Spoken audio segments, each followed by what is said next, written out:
અમારા મનીષભાઈ મણિયાર સાહેબને હું વિનંતી કરીશ કે મોનાણી સાહેબનું પુષ્પમાળાથી અભિવાદન કરે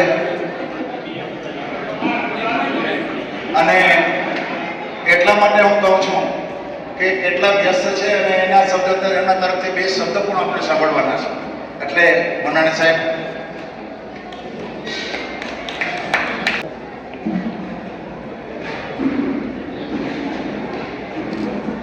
આજરોજ સિનિયર સિટીઝન કાઉન્સિલ ના આજના કાર્યક્રમમાં ઉપસ્થિત એવા સંસ્થાના હોદ્દેદારો, કાર્યકર્તાઓ અને સભ્યશ્રીઓ, સિનિયર સિટીઝન શબ્દ આમ તો ઘણી વખત એવું લાગે કે જે લોકો ધંધો, વ્યવસાય, સમાજ મારી પરવારી જીવતા હોય એવા લોકો એટલે સિનિયર સિટીઝન. પણ જો કોઈ આચાર્ય આવીને જુએ, તમારી પ્રવૃત્તિઓ વિશે જાણે, તો સિનિયર સિટીઝનની વ્યાખ્યા ખરેખર બદલી જાય. મારી દ્રષ્ટિએ સિનિયર સિટીઝનની વ્યાખ્યા કહું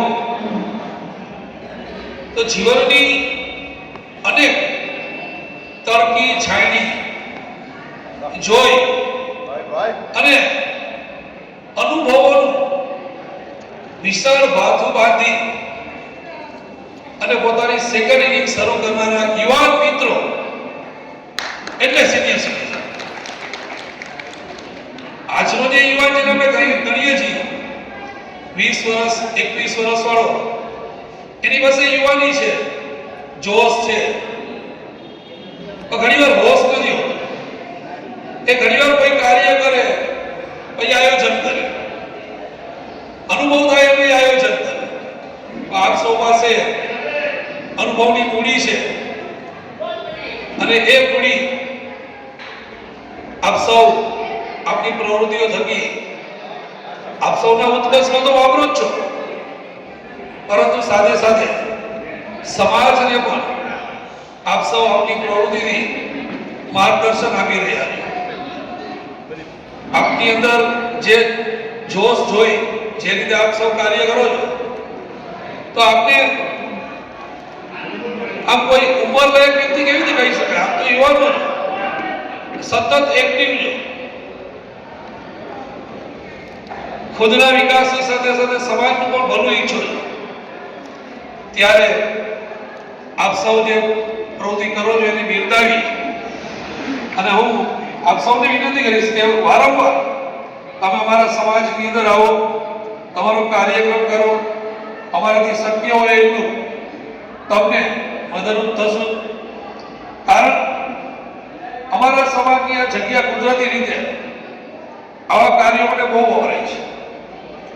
નવરાત્રી હોય ત્યારે સાહેબ વિકલાંગ લોકો જે દિવ્યાંગો છે એમની ગરબી પણ અહીંયા થાય. એ લોકો એમનો નવરાત્રીનો કાર્યક્રમ અહીંયા કરે છે. એની અંદર એક દરજાદાર સાહેબ છે, વિકલાંગોના મેનેજમેન્ટ કરે છે, એ અહીંયા આવે છે અને એમની દીકરીઓ દીકરાઓ જે કઈ વિકલાંગ દિવ્યાંગો છે એમનો કાર્યક્રમ અહીંયા કરે છે. અને આ વખતે તો આપ સૌએ પણ અમારી વાડીની જગ્યામાં આપનો કાર્યક્રમ કરી અમને પણ ગૌરવાન્વિત કરેલા છે.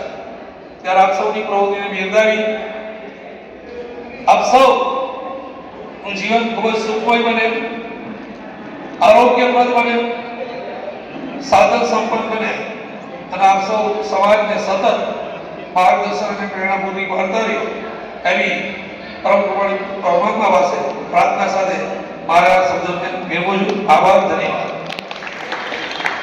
થેન્ક યુ સો મચ સાહેબ.